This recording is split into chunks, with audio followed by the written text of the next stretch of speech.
Okay, all right. So Yay! we're gonna start. We're just gonna show real quick using the ADCO tutorials that are popping up. Basically, how to use their templates to create our parts that we're going to use for the season. So we met with ADCO about a month ago? About a month ago, and basically established what gauge sheet metal we're going to use for this upcoming season. The reason being for that is we wanted to make sure that they had enough in stock, so that way when we sent these parts to them, they could just take them and go. And they don't need to wait for any kind of stock to come in. They already have an in-stock ready to go for us. And I believe we also got on their production schedule. So now, I think last year and what we learned from the year before that, this will probably be the most optimum year in terms of getting parts to and from ADCO. So what I'm just going to show right now, not every computer will probably not have GrabCAD on it. We'll probably only have one that will have GrabCAD on it, and then we'll have a flash drive that will go around that will pass all the templates around on. So just showing some of the GrabCAD functionality here.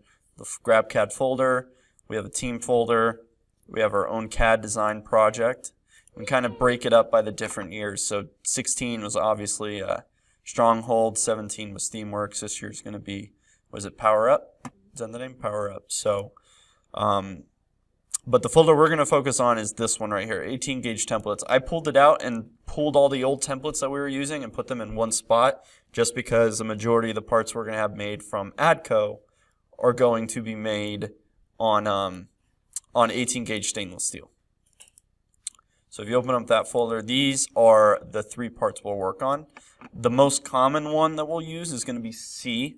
So stainless steel 18 gauge sheet -C. Flat and L probably won't be as much of an issue for us because we're using a 18 gauge stainless sheet. It's going to be very thin, so we're going to want to make sure we have bends in it to strengthen it up. Every time you add a bend in a sheet metal, it's going to get a lot stronger. So that's why we're going to probably stick with at least 2 bends per part, and you'll see why I mean those 2 bends will come into play on the C template. But the L and flat are still here as well. And just one thing to point out right now, I think last year we probably had it happen, I don't know, what do you think, 20 or so times probably. These are not parts, they're part templates. So they're a little different than a regular part. When we do the modeling, we'll need to have all the parts that you guys make to be in part format, not part template format. And I'll show how to convert that over. So we'll pass around the flash drive. It'll have these 3 templates on it. You'll load them in on that computer just on the desktop. That's fine. It's going to be where we're working for now. On the sheet that you'll be given, there'll be a sketch for the part that we'll need made. There'll also be a part number associated with that. And I'll kind of show you the part numberings as we get into making an actual part using the C template. So I'm just going to open up that template right now. You'll see what I mean by it's a little different. So it's not a full sheet, it's a little sliver of a sheet. It looks awfully familiar. Yeah, and this is why I was talking about with the C format. So looks like a C. Yeah. Yep. All right, so you're given a part paper. It's going to have basically the dimensions you need to make this guy, any kind of other things you need to add in.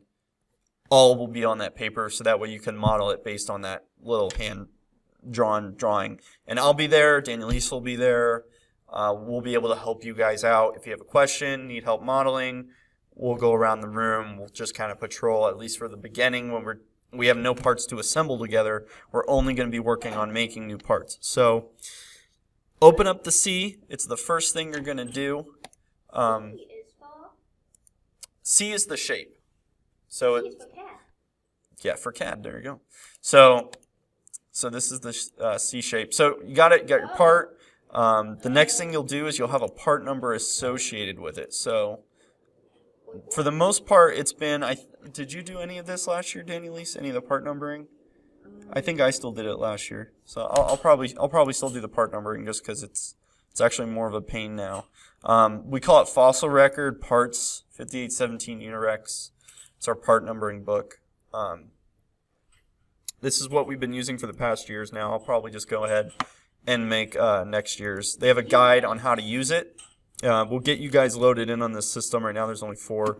We never really updated that, but this we'll have to get last year's updated on there too. But you'll have a book name. This will be basically how you're shown in the book, your full name, your contact info, what position you were, and then what years you were on the team. So I'm gonna just add 18 to Skylar and Daniel East while I'm in here right now. Okay. All right, and then you'll look down here. There's a project book. You got the numbers kind of situated here. I'm going to create next year's, so 5817-18. So it's always the team number dash the year you're competing dash the number project that one is. So you can see in 2016 we did some stuff in the off season. So our 2016 robot was actually project 20, the second project in 2016. 2017 was the first, and 2018 is the first as well. So we'll do 2018 first power. Is it power up like that? Robot, I think. Let's do brief description. Robot designed to play the 2018 FRC competition. First power up. And I'm going to put hopefully an arm game. We'll see if I'm right. Main designer, and I'll just copy down that because I'm sure, I don't know, Skylar may play a role. We'll see how behind we get. So we'll save. Yeah, let me finish this real quick, and then we'll go back into the C, and then you'll see why we're doing it this way. So this monstrosity of a booklet here basically shows every single part number for everything we did in 2016, and then also the quantity that we needed made, whether it was manufactured or purchased. If it was purchased, where it was purchased from. So we for gear bearing bore, intake, rotation, this mumbo jumbo here, it's Vex Pro number. So we put the purchased, Vex Pros, the supplier, the people that we buy it from, and then each supplier. Vex Pro is one of them. So that's one of the suppliers we get from. And then that's the supplier part number there. And then the last 3 are just kind of mainly just for me to just check, make sure we have a drawing in file for that part, who designed it, so we can kind of see like Daniel Lisa did these 4 here. And then checked is just me. I go through and make sure that things look good, nothing is jumping out, things aren't intersecting, stuff like that. So last year got a little more simpler. We didn't give purchase part numbers their own number anymore. Just to kind of keep it easy, Vex Pro number always kind of looks like that. So when we print out the BOM, it automatically carries over. This is what we use every year. I think we've printed it out 2 years now. I think it really helps us with the engineering judges. I have no data to back that up, but I think people are impressed by it. I don't think they really look into it, but it looks pretty impressive. So I think that's why. So what we'll do is we're going to create next year. So I'm going to just copy. I'm going to copy 2017's. Move it there. There we go. Move that there. Okay. And I'm going to change this to be 1810 project parts. Okay. I'm going to delete everything in here. We'll delete that later. Okay, so kind of going into the actual part numbering scheme and how we're going to do this. So every time there's a 0 after, 001, it dictates the structure of the robot. So this is the whole robot. 5817, 1810 is the whole robot. And then I'll have different components under that. So let's say 1510-001, we'll say that's manufacturing, and we'll call this, we'll say it's base. This is the base of the robot, just so we can see. So the first part that makes up that base, I need to change this to be 18, sorry, it would be the year, or the team, the year, the project number, the assembly number, which is the base right there. And the first part of that would be another 001. And let's say that this is just going to be, the first part we make is going to be a front rail or a side rail or a wheel or something like that that we buy. You only have one base per year. It'll be manufactured. There'll have to be a drawing. Dan Luis will probably be doing the assembly. I don't know who'll be doing this one, so I'll leave it blank. It won't have a drawing yet. So this one doesn't have a drawing yet either. So the first part is going to be a plate that we make, and there's going to be, let's say, 2 of them. And we'll use this to kind of create our part for the next year. So I have my part number, and I'll be handling these. So every time you get a piece of paper, it'll have a drawing on it of the part that you need to make. And then we'll take all these parts, we'll assemble, Dan and Lisa will assemble them together. We'll do fine tuning on that actually assembly. And I think last year what worked really well is we didn't worry about putting any holes in anything. And we did it all in the assembly mode, if I recall, which really helped out because we didn't have to worry about kids adding in every single little hole. And then when you put them in the assembly mode, it's holy moly, exactly. It's guaranteed that the holes line up. So if you have 2 plates that are overlapping, there's a hole in them, and if each have their own hole, they may not line up right. If you put the hole in assembly mode and propagate down into the part, it works. When you make it, like if there are 2 things on top of each other, and you put a hole here and a hole here, they may not line up. But if when you're cutting them out, you put them in both of them at the same time. They will line up. Yep, that's it. That's it exactly. Wait, hold up. What? Yep. I'll show you guys real quick here. C-shape. Yeah. So let me copy this. So this is the part number. It's kind of hard to see. Let me zoom in. Okay, so this is the part number. It'll be written on that page for making the base, so to speak. You'll go into SolidWorks. You'll have the C template to start. You'll open it up. It'll look like this. The very first thing you do, and this is probably the most important thing, is you go File, Save As, and you change part template down here. You have to scroll up because it's not hidden. It's hidden. It doesn't show up. You have to scroll up, and it's the very first one. It's part. All right. You'll save it onto the desktop, so that's what I'll do right now. So, and then I'll copy that number. So 5817, 18, 10, 001, 001. You don't need to remember that. I'll give you all those numbers so that way it's easy. Save this part. That's the name. And then you hit Save As. All right. And then you look up at the top here. You got to make sure that that number shows up at the top here. If it doesn't, then it means you probably did save as copy and it's not opened up and you're just going to keep editing on the template and not the part you just made. That's probably the most important thing. If you have to go back, I'm recording this, go back, watch it one more time. Don't mess that up because what happens is it makes it very, very difficult to then assemble it. We get all this stuff on the flash drive. Danielise goes to assemble it and she can't drop it in the assembly because it's a template.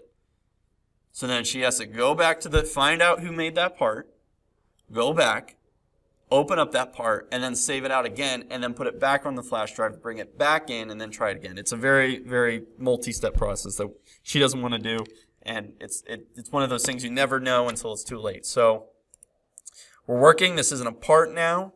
Wait, change the way it looks. No.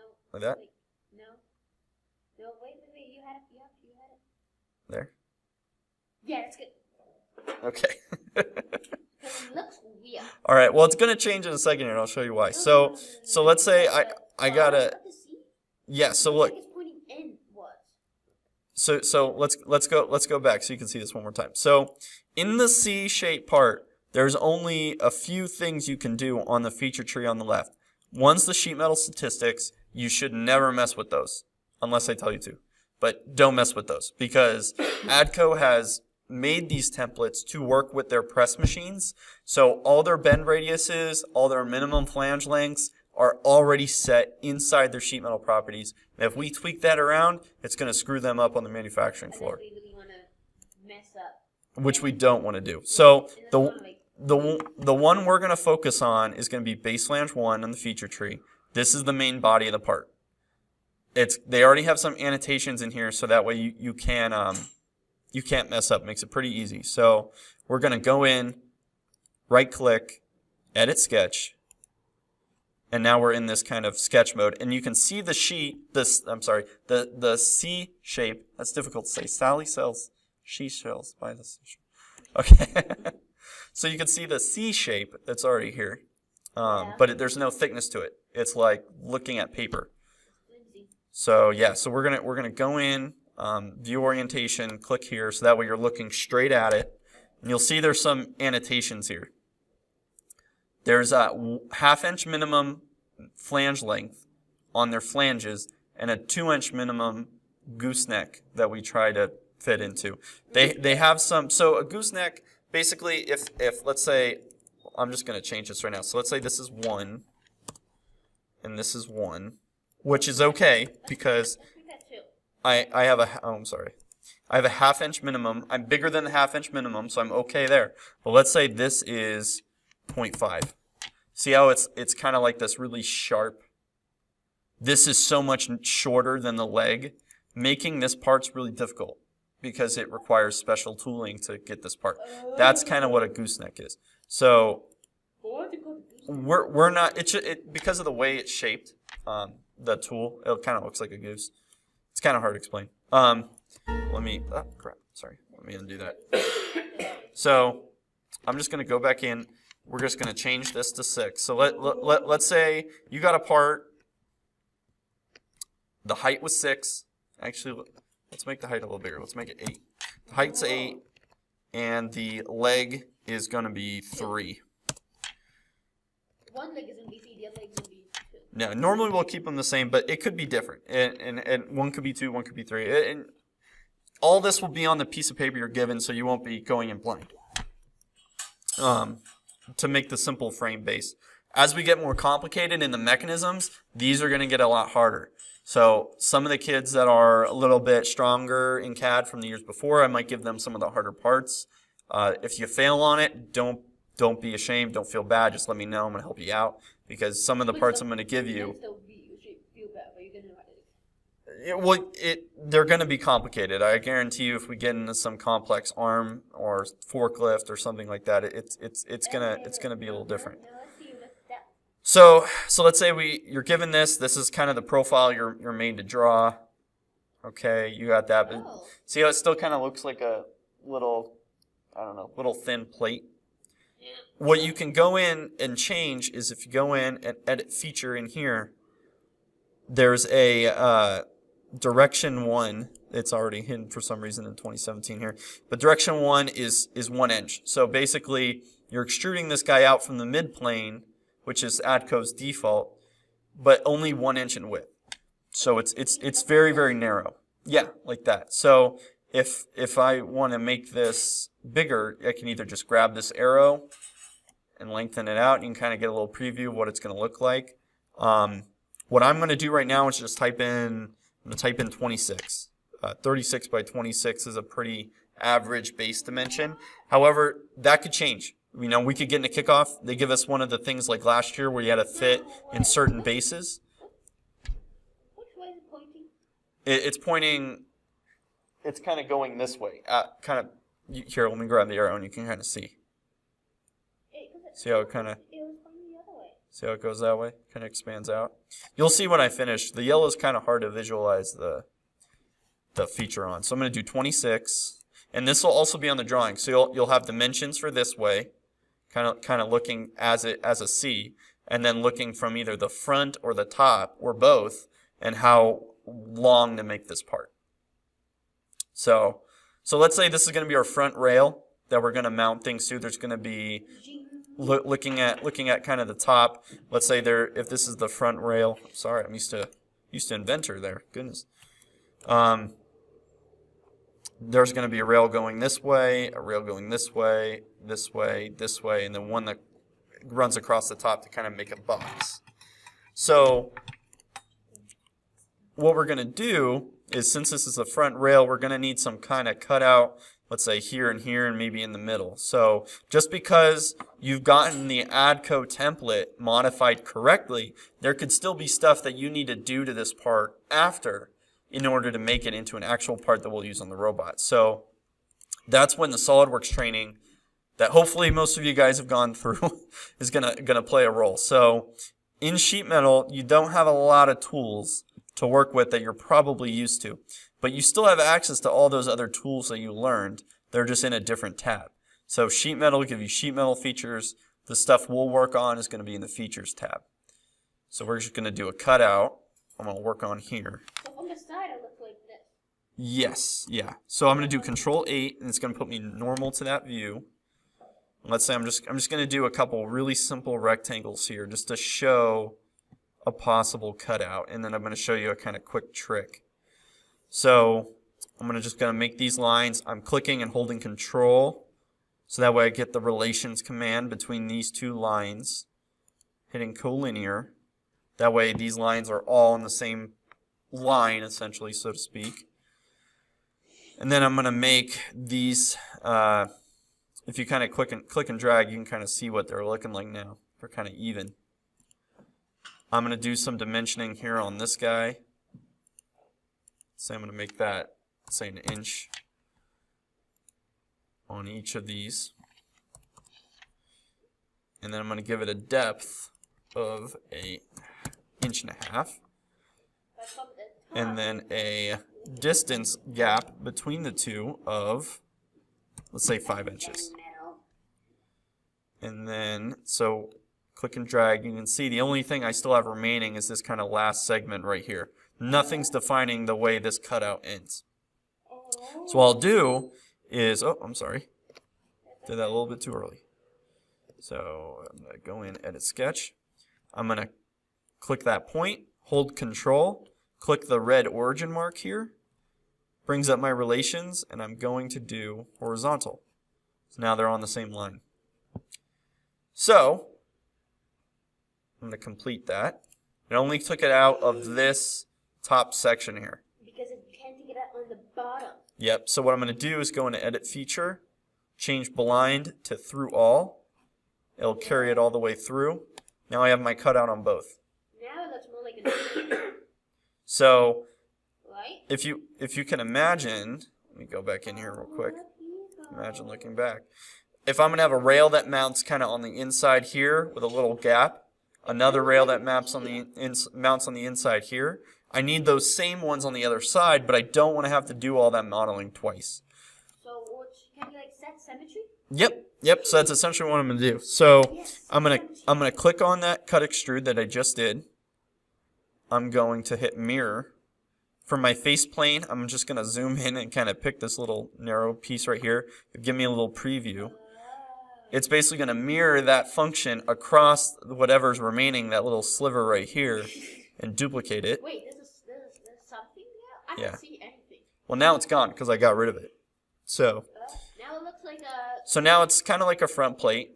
Looking back in hindsight, I think these will probably need to be longer, which isn't. There should be something in the middle. Well, there's not going to be anything in the middle because there's going to be rails that run this way. And these are pretty close still. We'll probably have a belly pan or something in the middle, but we'll have to see what that looks like in the full assembly. So we'll get there. But just kind of looking at this, it looks like there's not enough meat here really to mount anything to. But I kind of like how I like this distance here, but I'm not a big fan of this distance. So that's fine, not that big of a deal. What we can always do is go in. We can edit that sketch. Wait, can you look at this from the top? Wait, go back. Hold up, one sec. Let me finish this out real quick. So instead of making it a depth of here and letting this drive the depth, I want this section to drive the depth. So I'm just going to do a smart dimension, change that. I'm going to let that kind of, double clicking things. I'm going to let this dimension just kind of stand. It's a little funky. Maybe I'll change it to 1.375 just so it's a little bit more even. And then I'm going to complete that. And then if I go back in to my original sketch and change these from 3, let's say I make these 5, each of them. Okay, see, that's looking a little bit better. So I got some more length in here for me to rivet on my side plates. But I still have a pretty good depth in here for rigidity. So this is a pretty good rail.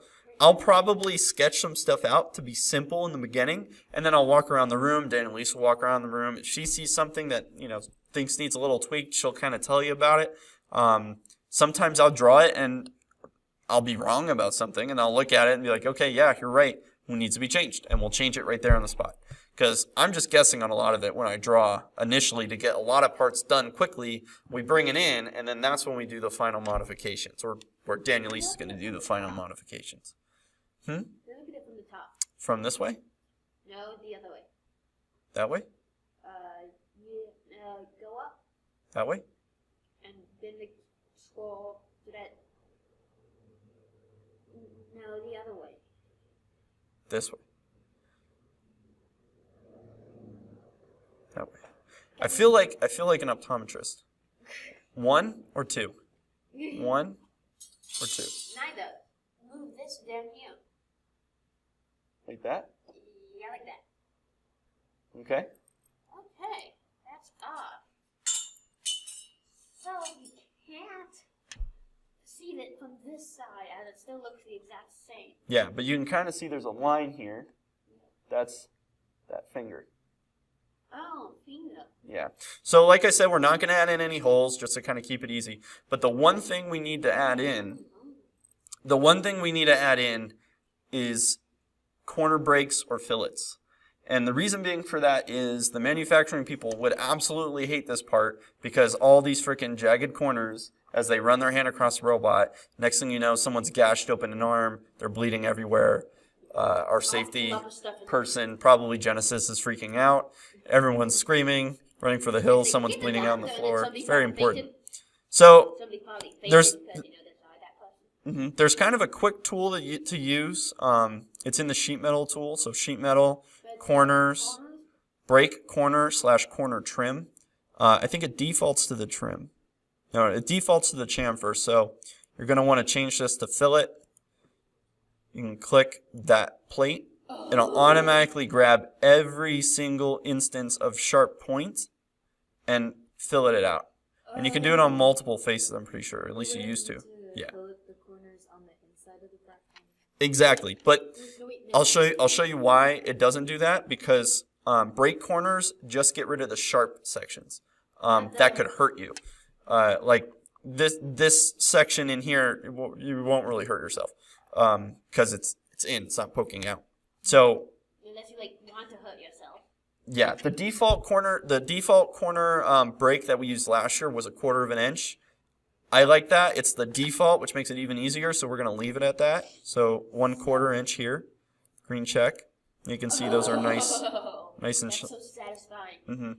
But Daniel Lisa's right. So we do need to make these corners not sharp. And the reason being for that is for every sharp corner you have, the laser time goes up. So the laser has to run through, and as it gets close to a sharp corner, it goes very, very slow, gets to that point, stops almost completely, and then changes directions. So why did that go like... Yep, exactly. So for a computer and for a laser, it's much easier to have a curve, and probably the bigger, not necessarily the better, but easier. And I personally like the contrast of having the sharp corners here. Not sharp enough to hurt you, but not as big of rounds as the inners. And you'll kind of see the aesthetic here. It's kind of been carried through. We've been doing it for years, but I don't think anyone's noticed. Oh, my bad. I've been doing this for years. So it defaults to 0.1. We're going to change this to be 1. For this one, there's not anything easy. You have to go in and manually click each and every one. My mouse, for some reason, does like this weird double click every time I single click. Wait. Just click do it and do it.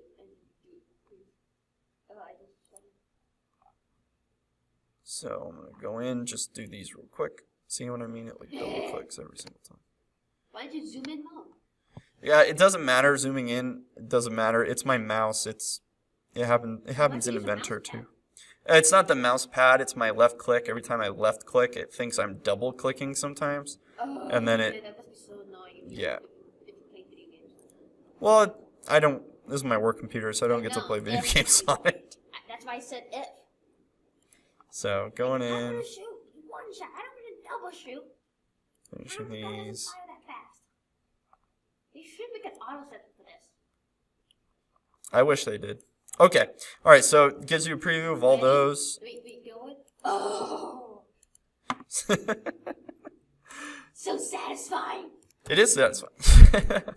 One of the So. most satisfying things ever. So now this is a front rail. We're gonna spice it up, so to speak, when we actually finish the robot. For those of you who don't know, we always do a hex cutout on our robot. So hex is 6. It's very easy to do, but very time consuming and makes you want to just go crazy over how many hex patterns you have to put in. So a lot of times I just do the hex patterns at the end of it, and that's right before we send it out to manufacturing. So for the most part, don't worry about the hexes. We'll figure that out later. Just focus on the geometry. You'll probably have to add in some holes, but not all of them. And I'll kind of show you what I mean by propagate those holes down. So I'm just gonna save this real quick, and I'm also gonna save a copy. So it's just copy for test. Copy test. Copy and open. Okay, so now I have copy test. I'm just going to go and make a new assembly. This is mainly for Daniel Lease. We'll probably be doing most of the assembly. Why don't I get my own assembly? So I'll drop that in. So No. let me undo that just so everyone can see that again. So when you go insert components, it shows you open documents that you have right now. The first document you put in, you just left click. It'll drag over here, but don't click anywhere. Just hit the green check mark. And the reason being for that is it changes all of your orientation planes and drops it right on the origin point. So that way it's nice. No, you do want this. So you can see how it says F right here? That means fixed. So now you can't grab and move this thing. The first thing you should always put in an assembly should be fixed. So that way it's not floating around. Then you should immediately say that. Yeah, if you want. That's actually pretty good practice. So we're going to do, I'm just going to save it as assembly 1 just because I don't have a name for it. But I'm going to drop in the copy test. This one you can drop in anywhere. And I am just going to put this in a random spot for now. Oh. Oops. Hold on. Go. Flip dimension. There we Coincident. go. No. Can you drag it onto it? Good. What if you could drag it onto it, then you can change it so that it only alters one. Hold up. I'm just going to map this guy down. Good. Ah, crap. I'm just going to delete these. That's not how I wanted to mate it. A lot of times mating is like, you're just kind of guessing here when you put it in. I'm going to keep it simple. I'm just going to map there. And Good enough. just going to do that. And I'm just going to lock it in place with the fix. Okay, so now both of them are fixed, but this one's just kind of floating. This is fixed. So what I'll do is I'll show you kind of how the whole tool works. So if you go into assembly features, you'll see you have a lot of the tools you used to have in part mode, but now they're in assembly mode. So if you do extruded cut, it wants a plane, just like how you would in part, puts you in sketch mode right away. Control 8, just get normal to it. Gonna drop in a hole. For us, since we use 1032 for the rivets we use and the size bolt we use, the hole is always 0.196. That's one of those weird dimensions you're always just going to remember for some weird reason, but it's always 0.196. It is not arbitrary. It's right from the standards for that size bolt. I'm pretty sure so if you just do clearance hole chart, But it sounds arbitrary. it sounds arbitrary. I'm pretty sure. Let's see what a 1032 is. See if I'm right. Yeah. So for a close fit, 0.196. 0.196 right here for a 10. You forgot that 3. Oh, yeah. Oh, okay. 0.196. So It looks like a man. You need to zoom in more. yeah. So 0.196. That's for a close fit. The reason it's close fit and not loose fit is because we use rivets as well in some. Close. We just want the holes to be the same for the rivets and the 1032. So the close fit works for both. 1032. So that's why SolidWorks rounded to 0.2, but if you go in and click it, it's actually 0.196 by default. I hate rounding. Normally, you have to put more dimensions, so that way this is locked in place. But since I'm just showing you how this works, I'm just going to leave it And then you. not locked. I'm going to do through all, so you'll see just like how you would in part mode. It goes through everything. Sorry, through all, goes through everything.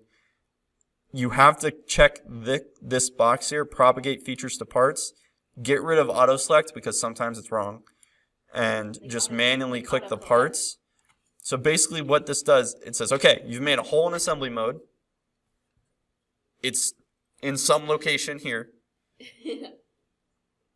It's going to go through these two parts, and I want that hole to go into that part. So I'm going to hit green check mark. You'll see now I have a hole that's perfectly lined up, goes through both, and if I open up that part, I have a cut extrude 2 with a hole right here. And then if I go into the other one, I got the same thing in a slightly different spot, but principle's the same. Cut extrude 2. Now, there's pros and cons with this. The pro is you're guaranteed that they line up, and there's no way there can be a mistake. The negative is you have in-context assembly constraints. That can be positive and negative. What's that? Positive is you don't have to worry about it because they're always just up to date. So if something moves around, let's say like this plate moves a little bit farther this way, I don't care because that hole just propagates down and everything's hunky-dory. The negative thing is if for some reason this part gets deleted, what does this hole do? Nothing. It has no idea where to go. See how it says question mark now? It goes, this is where it was before. Just question mark? I guess it's probably still there, but I don't know. So one way around that is when you're done, and I think we kind of did this at the end of the year last year. Let me just undo that delete if it lets me. See, that's the other thing too. I don't think it's going to let me undo that delete. Yeah, see, I don't think it'll let me undo it. Yeah, see, that delete's done. So, the negative thing is, like, if that happens, you're screwed. The good thing is, it didn't happen to us once last year, so I don't think it should, knock on wood, probably won't happen again. And Let's hope it doesn't happen again. what we did at the end of the year is we went into these parts, we right-clicked on the sketch, you hit list external references, you hit break all, it'll warn you about it, you just hit OK. That X shows that the reference is broken, but I can't move the hole because it's locked in place. Originally, I can still move this hole now because it's not locked in place, but we would just go highlight it, fix it, done. So now this hole has no dimensions, but you can't move it from where it is. It's locked, so to speak. But now you don't have any issues with that constraint failing or something like that. So at the end of the year, I believe we locked all the holes so that way they wouldn't move, which I think we'll probably end up doing again. But in the time being, when week 1, week 2 is happening, the robot's going from like 36 by 26 to 38 by 24, back to 28 by 34, and it's changing this way and that way. There's no point in locking those holes in because they're always going to jungle around. So we're just going to let them do their thing for a while until we're ready to manufacture, and then we'll lock everything down. And then that also makes sure things line up well when they go to assemble it. So really that's pretty much all of working with the ADCO parts. I'll probably teach Danielise and a couple other people drawings in person, just because I don't want to have to do all the drawings again. We'll kind of split the work. But one cool thing I will show you before we go, if you go in sheet metal and you hit flatten, you'll get to see what this part looks like when it's laser cut out. So this is what the laser is going to see. It's going to look like this. It'll come off the laser. It'll go to ADCO's press operators. They'll put it on their press, and they'll turn it into that. And it'll make it hot off the press. then it technically will be hot off the press. Yeah. So, and all that will be clarified in the model, in the drawing. The cool thing is ADCO has a lot of CNC capabilities with the brake and the laser. So they just import the SolidWorks model into the laser. It automatically flattens it for them, sends it out, gets it laser cut. They take the model, put it in the press brake, put in the plates, bends it, done. They work with this gauge pretty regularly. It's an even number gauge, but they should have all the, hopefully, we sent them everything we needed, so hopefully they have all the plates in stock. So we can just turn this around, get things going. Goal is to have the base done, I think, by day 1 or day 2. So that way we can send some drawings out to ADCO. Probably won't have the hex pattern in it. It'll probably just be flat plates with holes, nothing fancy, no numbers, no anything like that. Just be quick, easy, get it sent out. The benefit of doing it that way is the laser time is cut drastically. They don't have to worry about cutting in all the hex patterns. The manufacturing side could actually get started on building a base, and the programming side can start programming autonomous modes, driving configurations, and get all that done in week 1 to week 2. So that way when we actually have the full robot done by the end of week 2, we go right into the building phase. They don't have to spend so much time writing code just to get the thing driving because it's already been written for 2 weeks. I know in the past, I feel like we've always kind of done this programming hustle at the end of the year. I know my dad's really trying to fix that, so hopefully the programming hustle is more of a steady run throughout the season rather than a sprint right at the end. So hopefully we could keep up with that, and I think the only thing we can do as a CAD team is just do the best we can to help those other teams out. You should feel honored to be on the CAD team because you pretty much set the pace for the whole season. If you're late, everyone else is late. So it's a big job, it's an important job, and it's very, very important to the other teams that you're not behind because then you're only setting everyone else behind.